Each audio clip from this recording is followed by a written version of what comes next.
desarmamento. E aí eu gostaria de ouvir um pouquinho o nosso grande amigo Beré Barbosa, que está com um trabalho de anos aí em defesa do armamento do cidadão, defesa do cidadão de bem. Boa noite, Beré. Boa noite, vamos lá. Né? Bom, primeiro que assim, né, ninguém no mundo usou tão bem o desarmamento para dominar a população quanto, né, os comunistas. Isso é fato notório. Né? O único que chegou perto disso foi Adolf Hitler, né, que desarmou a Alemanha. Aliás, ele não desarmou a Alemanha, né, ele desarmou os judeus e as outras minorias para poder depois exterminá-los. Tanto é que a Alemanha nazista foi o primeiro país a realmente criar o registro nacional de armas de fogo, e a partir daí ele tinha o endereço, o nome e todas as armas que estavam em poder da população judia, e aí pôde confiscar tudo, e depois, na sequência, veio a Noite dos Cristais e começou o massacre que todo mundo conhece. Né? No comunismo, isso foi absolutamente comum. Né? Então, qual que era a ideia? Né? Diferente do que é hoje no Brasil, você tem, assim, a esquerda, de uma forma geral, ela é favorável ao desarmamento, né? Por dois motivos básicos. Primeiro, pela questão simbólica, né? A pessoa, quando entrega a sua arma, ela está colocando a sua vida, o seu patrimônio, a segurança da sua família diretamente na mão do Estado. Né? Ela está dizendo, ó, tá aqui minha arma, a partir de hoje é o Estado que vai ser o competente para cuidar de mim. Eu não tenho mais individualidade, né? É o coletivo cuidando da minha própria vida. Essa é a questão simbólica.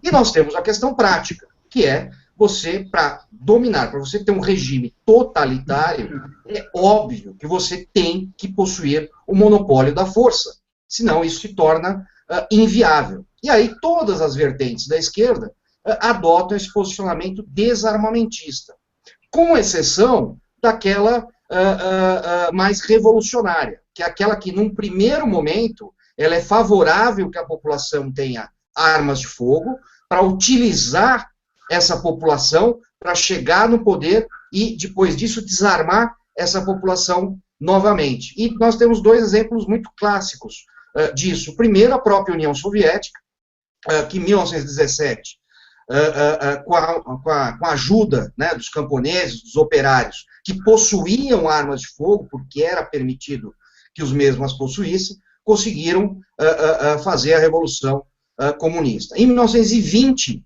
a União Soviética já começa a fazer a primeira campanha voluntária de desarmamento. Né? Então, ele chama os seus cidadãos e diz, olha, a mãe Rússia está aqui para cuidar de vocês, então vocês não precisam mais de armas, vocês entreguem esse armamento para o governo. E assim foi feito. Né? Uma grande parte entregou, caiu nesse conto do vigário, e logo depois começou o desarmamento coercitivo, óbvio, que não é todo mundo que entregou seu armamento, aí começaram a confiscar o armamento, todo mundo também sabe o resultado disso.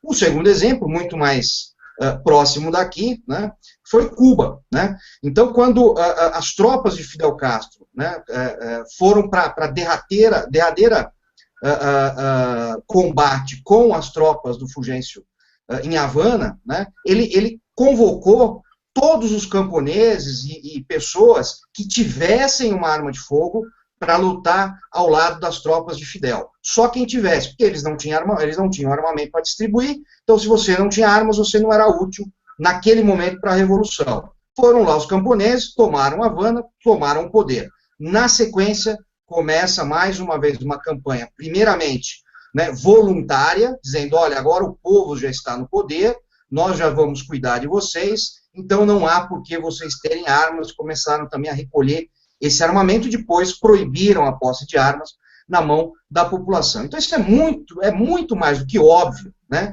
que quem é a favor do desarmamento é um totalitário. Né? Não existe outra opção. A pessoa pode, quem está nos ouvindo, pode gostar ou não pode gostar de arma, pode querer ou pode não querer ter uma arma de fogo, isso não importa. Né? O que importa é que nós vivemos um desarmamento absolutamente ideológico, né, com um único exclusivo objetivo de colocar nas mãos do governo, nas mãos do Estado, o monopólio da força.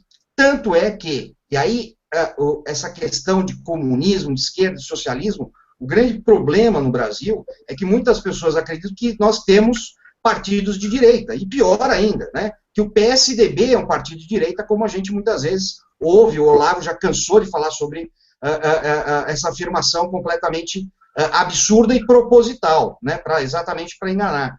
Tanto é que há pouquíssimo tempo, aliás, semana passada, né, a cúpula do PSDB na Câmara se uniu ao PT, tá, para impedir que deputados que eram contra o desarmamento do PSDB fizessem parte da comissão que vai analisar o projeto de lei que visa revogar o Estatuto do Desarmamento. Né? Isso não foi surpresa nenhuma para mim, tanto é que quem começou o desarmamento no Brasil no período moderno, né, foi Fernando Henrique Cardoso.